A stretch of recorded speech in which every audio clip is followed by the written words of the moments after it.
Hi, my name is Fred Williams, and I'm unemployed and living in Harlem, New York.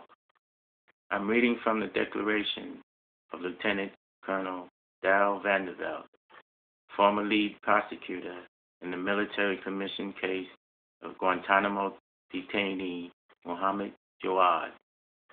Vanderveld removed himself from the case on ethical grounds, submitting his sworn statement in support of Jawad's habeas corpus petition on January 12, 2009, which was filed by the ACLU. I, Darrell Vanderveld, declares as follows. I am a lieutenant colonel in the Judge Advocate General Corps. Since the September 2001 attacks, I have served in Bosnia, Africa, Iraq, Afghanistan. My awards include the Bronze Star Medal, the Iraqi Campaign Medal, and 2 Joint Meritorious Unit Awards. I offer this declaration in support of Mohammed Jawad's petition for habeas corpus. I was the lead prosecutor assigned to the military commission case against Mr. Jawad until my resignation in September 2008. Initially, the case appeared to be as simple as the street crimes I had prosecuted by the dozens in civilian life. But eventually, I began to harbor serious doubts about the strength of the evidence. Mr. Jawad was alleged to have thrown a grenade at U.S. troops, but the victims of the attack had not seen the attacker.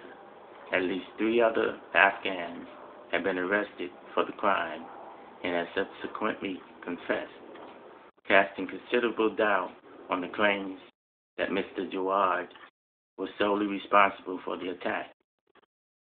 And I learned that the written statement characterized as Jawad's personal confession could not possibly have been written by him because Jawad was functionally illiterate and could not read or write. The statement was not even in his native language. I also found evidence that Mr. Jawad had been badly mistreated by U.S. authorities both in Afghanistan and Guantanamo. Mr. Jawad's prison records referred to a suicide attempt, a suicide which he sought to accomplish by banging his head repeatedly against one of his cell walls. The records reflected 112 unexplained moves from cell to cell over a 2-week period, an average of 8 moves per day for 14 days. Mr. Jawad had been subject to a sleep deprivation program known as the Frequent Flyer Program. I lack the words to express the heart sickness I experienced when I came to understand the pointless, purely gratuitous mistreatment of Mr. Jawad by my fellow soldiers. In my opinion, based on my extensive knowledge of the case, that there is no credible evidence or legal basis to justify Mr. Jawad's detention in U.S. custody or his prosecution by military commission. Holding Mr. Jawad for 6 years with no resolution of his case and with no terminus in sight is something beyond a travesty. I've taken an oath to support and defend the Constitution of the United States, and I remain confident that I have done so, spending over 4 of the past 7 years away from my family, my home, my civilian occupation, all without any expectation of or desire for any reward greater than the knowledge that I have remained true to my word and have done my level best to raise to our nation's defense in this time of need. I did not quit the military commissions or resign.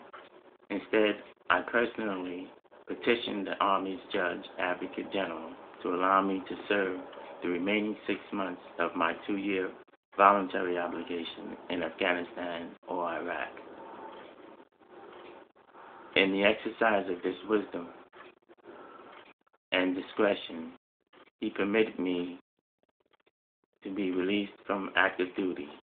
However, had I been returned to Afghanistan or Iraq and had I encountered Mr. Jawad in either of those hostile lands, where 2 of my friends had been killed in action, and another one of my friends, my very best friend, was terribly wounded, I have no doubt at all, none, that Mr. Jawad would pose no threat whatsoever to me, his former prosecutor, and now repentant prosecutor.